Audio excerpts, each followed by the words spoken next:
Joe Biden, get out of my head, Joe Biden! Ooh, yes, sir. Oh, fuck. I've got you on the edge of your seat today. I will bet $1 million that you will have no idea what I'm going to talk about today.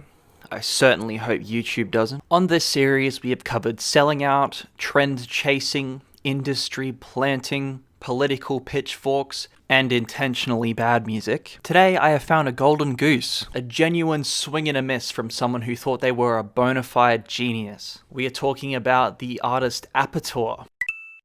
Apator is an oddity from the Netherlands with a very small online presence. I don't think he feels the need to answer any of the questions in his work, and frankly, why should he, with such titles as Your Mother Should Have Had an Abortion, Cringy cheerfully addicted to lethal doses of happily executed self-harming compliance? Oh my god. And the one I definitely shouldn't say. Oh. Girly Muhammad had a nice suckmouth version 01. It's common for indie bands to have shitpost song names, even the whole band name being an inside joke for some of them. There are those metal bands that look like they are trying to outdo each other in how long and absurd they get. This one looks like my shower drain, for example. I'm going to start with his most infamous project. Masturbate in the praise of Black Satan. And I know what you're thinking. No, the picture of Vern from over the hedge isn't an actual part of the cassette cover, but thank Christ I realized what it was before I put this video out. Sorry, I was like, the whole time I was wondering, what's he holding there? That's his dick. He's got his dick out on his cassette tape. And I was like, surely not. But then I realized that this is his fucking hairy ass leg, and then and then of course he's got his hand on. That's awful. That's so fucking edgy, bro. You're awesome. I guess you could say that picture of Vern is hiding his hammy. Why the fuck did I write that? Like, fully hunched over Genius Bar employee arc on his back. At least we know where the title of the album came from. He felt truly inspired that day. He seemed pretty proud of this because he used the same photo for his demo release the following year called... it was called Apator's Stiff Cock Points at the Heavenly Sky. Alright, fine. You want to listen to Apator? Here you go.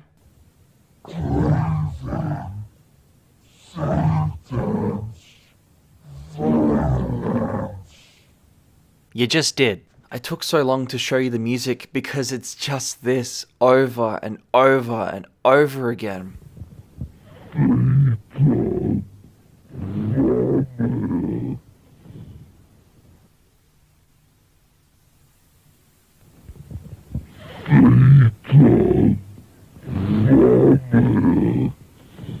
What have I fucking gotten myself into? I guess that you can say that it creates a hypnotic sense of dread, but in practice it's just excruciatingly slow.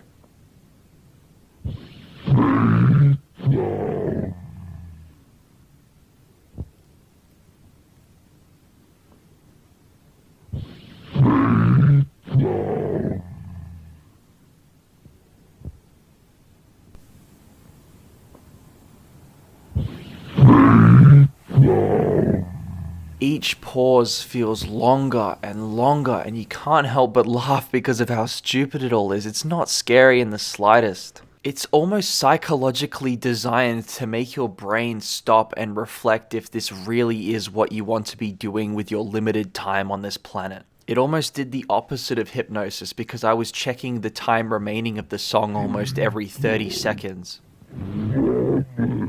Oh my fucking god. I don't want to do this. If he wanted to create the feeling of purgatory, I think he achieved that by accident. It was definitely not his own talents. You can take my humble opinion as you will, but if I describe your album as Doctor's Waiting Room, then, maybe just take that into consideration. I don't know how shocking this would have been in the early 90s, but if this was made in the 60s where people were playing records backwards to hear things, you could have slipped right in and been a hit. He was too late to be a pastor's sermon at church, and too early to be a DSI voice recording. Nintendo 64. Okay. It's not even an exaggeration. I literally have videos of the same quality when I was 10 years old. Not because I wanted to be edgy, just because I didn't know how to fucking use the microphone. When is a bunker near a mall? Oh my god, it's a zombie! From what I read in death metal forums and album discussions, people view Apator as a bit of a clown, and not the funny type of clown, and definitely not the scary type of clown either. The very few supporters of Apator defend him by saying that his music is designed to be strange and not for everyone. Like, no, that's objectively wrong. This is garbage. So I found a review from 2010 from this guy named Rasputin. I think that it is Apator in disguise, because it's just so unbelievably brown-nosing. He recorded the diabolical manifestations of the Dark Lord so that his children and followers could unite under the one banner to raise the flames and angelic defilement from the depths of the underworld. What do you mean? So he's gone straight to the comments, he's championing it. Is that, like, blackface? Okay, I'm not... Move past the... Okay, so we have a contrarian now. Nope, he's straight back. It's not meant to be funny. He's all in on the Apator trend. Audio recording of pure blasphemy? Ugh. Someone did rate it actually quite high, but said that it was silly. Rasputin's fired back. Be prepared for a beautiful album. Like most post-rock, it is best played while walking somewhere while it is gently snowing. At a recent breakup and you could possibly be in tears. What do you mean? But who really is Apator? Most websites attribute the name Robert Van Arnhem, but there are no photos of this man, not with a fake slit across his head with blood coming out holding a cross. So let's play a little game, shall we? Let's play some of Robert's music next to Google image research results and see which one is the best fit.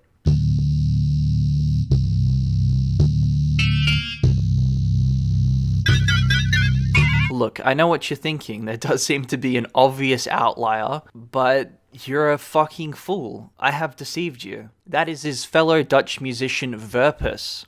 Look, if there's something that I've been missing, please let me know, because I cannot find anything not looking like a shitty analog horror monster. It feels like everyone else is in on the joke because of the very few live performances. They look like they were fucking filmed on the Bigfoot camera. Are you Apator? Are you Apator? Are you Apator?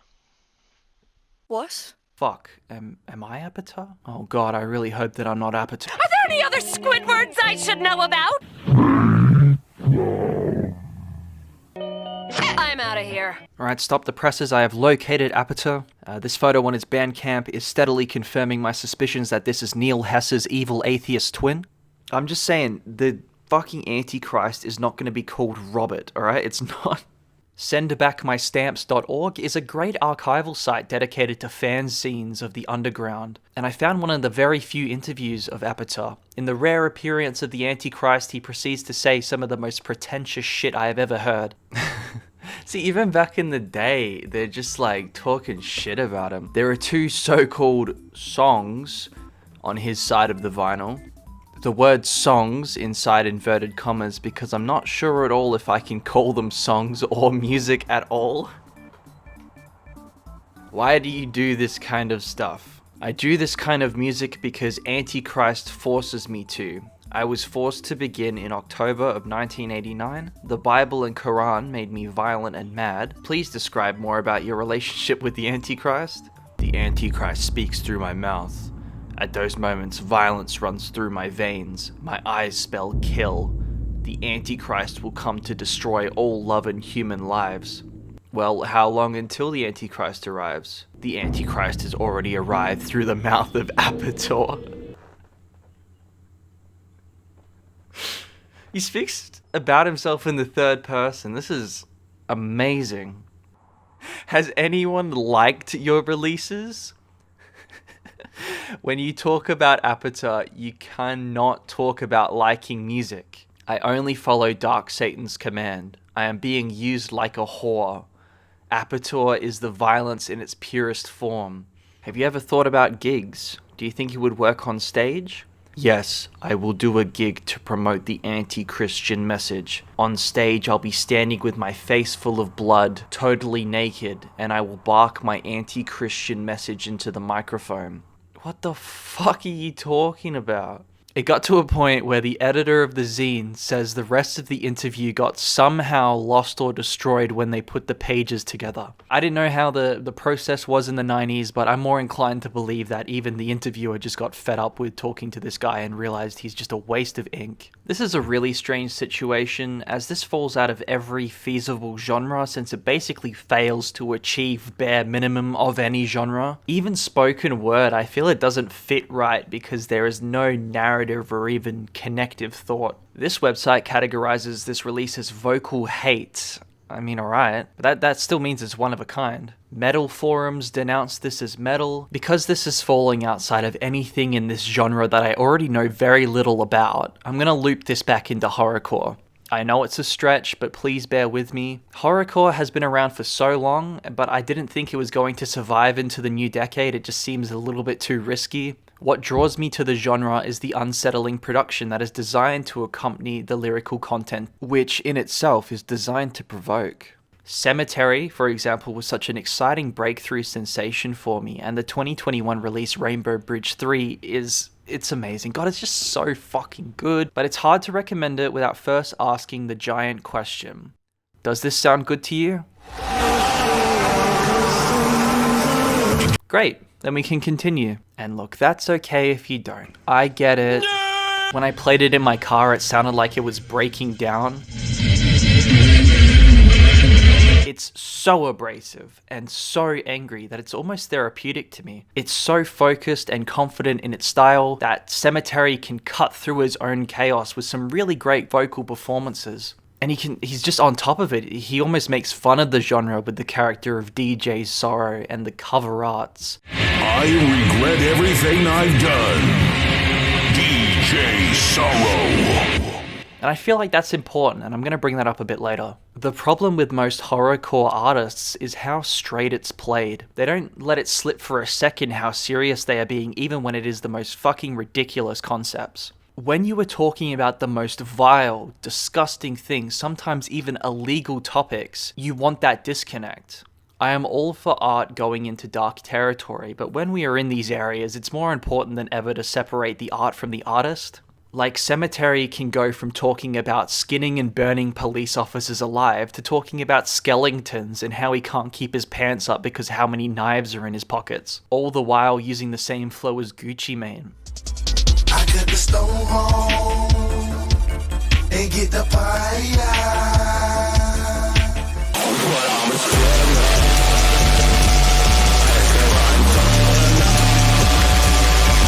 It's sort of like how Corey Taylor is just an absolute sweetheart off stage. It doesn't take away from the music, it even makes it more consumable. Lil Ugly Mane is another example, just excellent music that only gets better as he becomes more transparent as time goes on. Volcanic Bird made me enjoy Mr. Thug more, if that makes sense. But of course, there will be someone that says that it would be ingenuine if they don't really do what they say. It happens all the time in rap when people find out that the rapper with the net worth of millions doesn't actually kill people or know the mafia personally. Like, that ruins the music experience for them. He also said that he fucked your wife. You're awfully quiet about that one. You're mad that he didn't fuck your wife? They're gonna call this a video, cringy video. Oh, suck a dick. Oh, fuck your mother. How about that, you pieces of shit? I mean, of course, music is a subjective thing. You can like something that I don't. I had an old roommate that thought Machine Gun Kelly had the best release last year.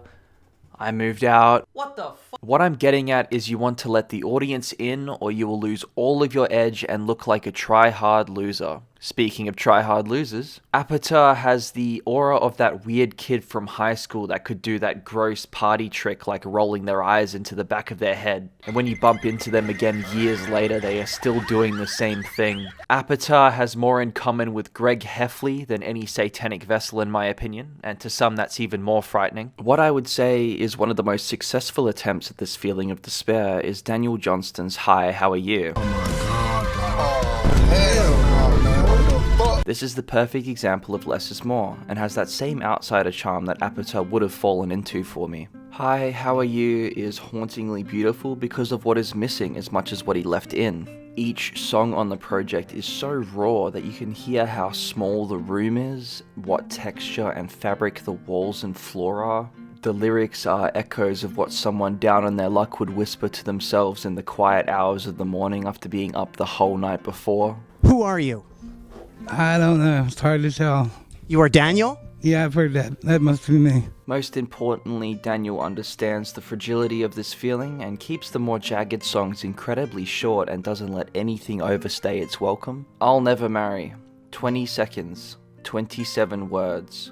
It feels complete in its unfinished state. Even when there are much more memorable and notable songs on the album, there isn't a day that I don't think about this one. It hits really hard. So I don't want someone telling me that I am selling Aperture short. I still firmly believe that in these cassette days, he could have made something memorable, but he has to have that proper talent on his own. He actually has released so many random projects. I have no idea who is making these cassettes and pressing these vinyls. For the love of God, put your dick away, please. It looks like an impressive catalogue until you realize most of the projects are the same songs arranged differently or compiled together. Look, the devil is a busy guy. He must have gotten preoccupied and sent through the same bars. It happens to everyone. The strangest part to me is that this guy, this absolute creature, is still making music to this day. His last release was Halloween of this year. So for over 30 years at this point, this guy has operated at a loss and channeled his Antichrist plug. I say at a loss because this is definitely not in any high demand. He isn't some cult classic. Compared to Praise of Black Satan, every release has less than 1% of engagement, if any at all.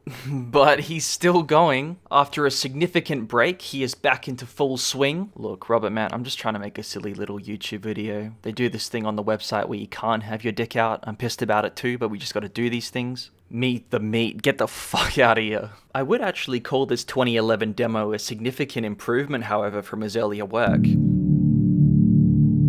Like, there are instruments. And I think there were some vocals hanging around here.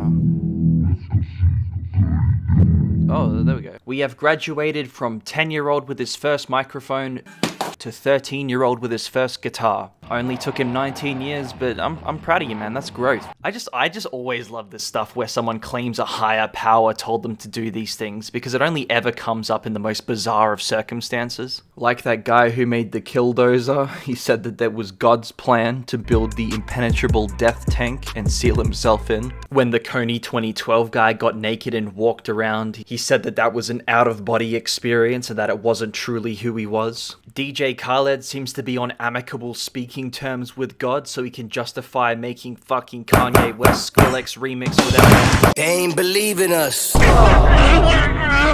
God did. Well, I wish he didn't. Like someone thought his music was shit and thought, no, I didn't make the music, Devil did it, I was just the middleman, don't hate me. Apator is a textbook coping and seething individual. He even looks like a fucking Wojak now that you mention it. We've got to put something very special in this bottle. The bottle told us what to put in it. Come on, Dan, no fucking bottle told you to do that shit. Go back to being a conehead. Somehow we aren't done talking about Apator. In his return to music along with Meet the Spy, he launched his EDM side project, Captain Sindustry. Well, we did it. We found Apator. There really aren't many people I can think of that have more photos documenting their genitalia than their face. While we have closed one case of the identity of Apator, the EDM phase still eludes me. I can't find his album or demo under his name anywhere. It's really the problem with these self-releases. They're usually very limited, if at all. This is actually one of the most wild Google image search results I've ever seen. So we have the Discogs link, the Rate Your Music link with the track list, League of Legends Volley Bear officer skin, surfboards, an IMDb credit to an upcoming movie called Sindustry, a Las Vegas comedy night, Trolls vs. Trolled, Oil and Gas Australia magazines, a Marvel vs. DC fan animation, and a New Zealand archival paper from 1894. No sign of the music anywhere though, but I'm sure it would have been some top-notch work. One of his side projects, Hello Odor, I found it on a channel with 8 subscribers with the channel name spelt wrong. Out of all of Robert's work, this feels the most interesting to me. I think he does stick his toe into some experimental sounds.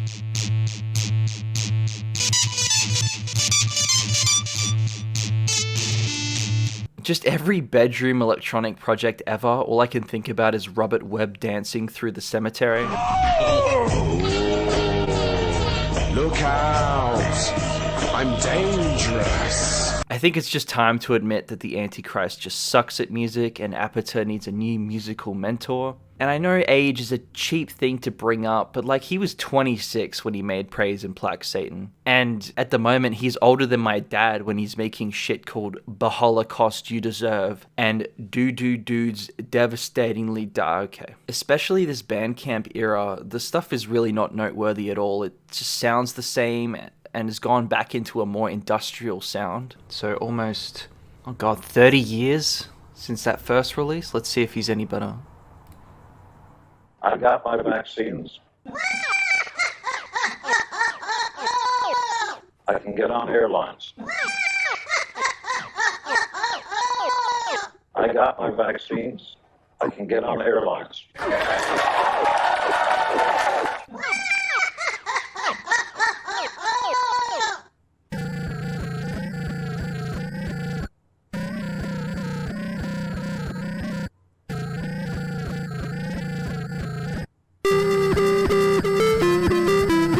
I'm gonna skip ahead here.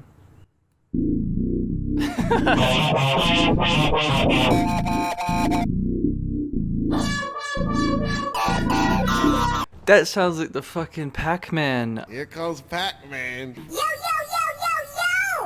I'd rather watch this, honestly. The titles are the only thing that really give each of these songs identity, and the songs feel like an end to justify the MS Paint album cover means. It's both disappointing and also incredibly on-brand that these songs all follow identical structures of the song beginning with a political snippet, followed by some of the most awful and jarring noise you've ever heard. It has always been easy to hate and destroy.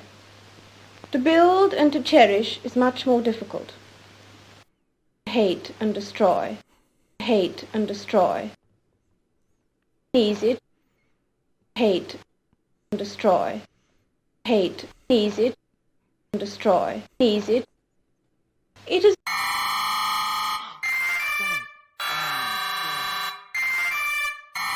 And don't get me wrong, I don't mean that in any way that he should be proud of. I have a feeling that he would take that as a compliment. It's really painful, I don't want to share it at any capacity, but it's just exactly what you expect. His views are obviously quite radical, a lot of Queen bashing and anti-vaxxing. I think a lot of shots are also taken at local Dutch politicians, but it goes way over my head. To say Apator isn't very accessible is a bit of a ridiculous statement at this point.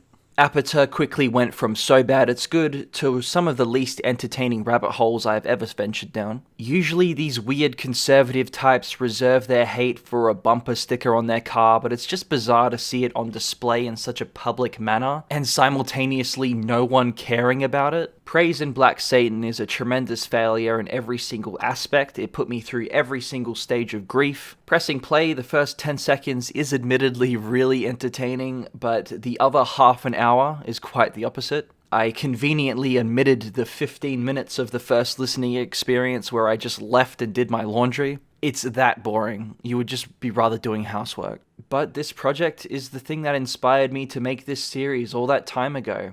Seeing the censored artwork image for the first time on Rate Your Music really got me thinking. I just wish it was a more appealing poster boy. Judging this project at the same metric as everything else on this list, I just gotta put it at the bottom. It feels like such a defeat to give him that gratification, but it just is so bad. I was definitely not prepared for the trip this took me down, but this is why I enjoy doing these videos. This one took me a long time, and by the time I finished this review, we actually released a new song, so Merry Christmas to me. I got exactly what I wanted. Robert is one of those people that I genuinely would like to sit down and have a conversation with, and pick apart what gets a person to that point. I hope I wasn't too harsh on him, or I might get my voice interpolated into his next song. It's a weird and wonderful world out there, but as long as you are doing what you love, I guess that's the point. If you made it to the end of this video, thank you for watching. I feel like a broken record, but seeing the growth in editing and storytelling over each video is just so exciting. Each video is a wonderful time capsule for where I've been at these points in my life, and it's just such an addictive hobby, drafting up these things and feeling like I've made something better each time. time. This is a bit of a rambling outro here, but hey, it's the end of the year, we get a bit reflective. Happy New Year, everyone. Until next time, I'll be playing The Emperor's New Groove for the PS1. It's actually really good. Checkpoint.